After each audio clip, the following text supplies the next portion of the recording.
Someone carefully rinses out a plastic yogurt container, checks the little triangle symbol on the bottom, confirms it's the right number, and places it neatly in the recycling bin. They do this for years, feeling genuinely good about the small, consistent effort.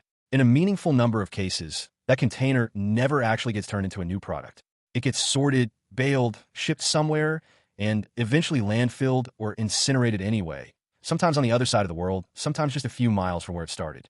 This isn't because the person did anything wrong, and it isn't because recycling as a concept is a scam. It's because recyclable and actually gets recycled are two very different claims, separated by an economic system most people never see past the curb. It's a strange, slightly deflating thing to learn that the small daily ritual of rinsing and sorting, something that feels like a direct, guaranteed contribution, is actually just the first step in a much longer chain, one where most of the deciding factors sit far outside any individual household's view. Recycling gets presented to the public as a straightforward loop.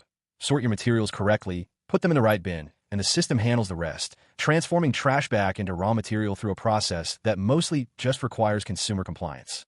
And for some materials, particularly aluminum cans and certain types of cardboard, that loop genuinely works close to as advertised. But according to research published by waste management researchers and organizations like the Environmental Protection Agency, a significant share of plastic specifically, often cited as somewhere around only 5 to 9% of all plastic ever produced globally, actually gets recycled into new products. A gap that has almost nothing to do with whether individual households sort their bins correctly and almost everything to do with whether a functioning, profitable market exists to buy that sort of material once it leaves the curb. That gap between public perception and actual outcome matters because it shapes where attention and effort get directed when the actual bottleneck sits somewhere entirely different in the buyer markets and processing infrastructure most consumer education never mentions at all. Let's start with the basic mechanics of what actually happens to recycling after it leaves a household bin, because the process involves several economic checkpoints most people never think about.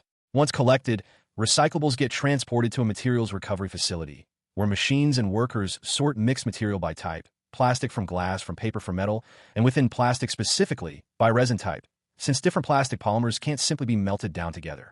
The technical process works like this. The facility then bales each sorted material type and attempts to sell those bales on a commodity market, similar in structure to markets for scrap metal or waste paper, where the price a facility receives for a bale of sorted plastic fluctuates based on global supply, demand for manufacturers willing to use recycled material, and the price of virgin, newly manufactured plastic, which is itself tied closely to oil prices.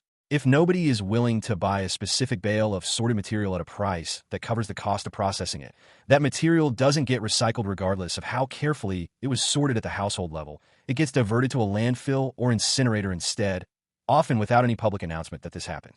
This is where an invisible economic mechanism takes over, one that shaped the entire system for decades without most consumers ever hearing about it directly. For roughly 2 decades, a substantial share of recyclable material collected across many wealthy countries, the United States in particular, was exported to China, where lower-cost sorting and processing operations could turn a profit on lower quality, more contaminated bales of mixed recyclables that domestic facilities couldn't process economically. In 2018, China implemented a policy commonly referred to as national sort, dramatically tightening acceptable contamination thresholds on imported recyclable material and banning many categories outright. The technical effect was immediate and severe. A huge share of the global market for lower-grade, recyclable material simply disappeared overnight, and many municipalities in exporting countries suddenly had no buyer for material they had been collecting under the assumption that a market for it would always exist. There's a related invisible mechanism tied to contamination specifically, meaning food residue, mixed material types, or non-recyclable items placed incorrectly into recycling bins.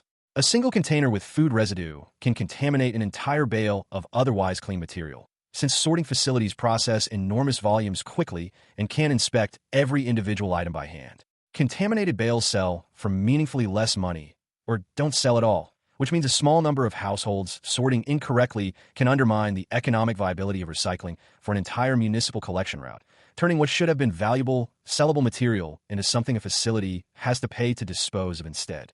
This creates a system where the actual outcome for any specific item in a recycling bin depends heavily on decisions made by hundreds of other households sharing the same collection route, not solely on the correctness of any individual person's own sorting habits. 2 real-world patterns make this concrete.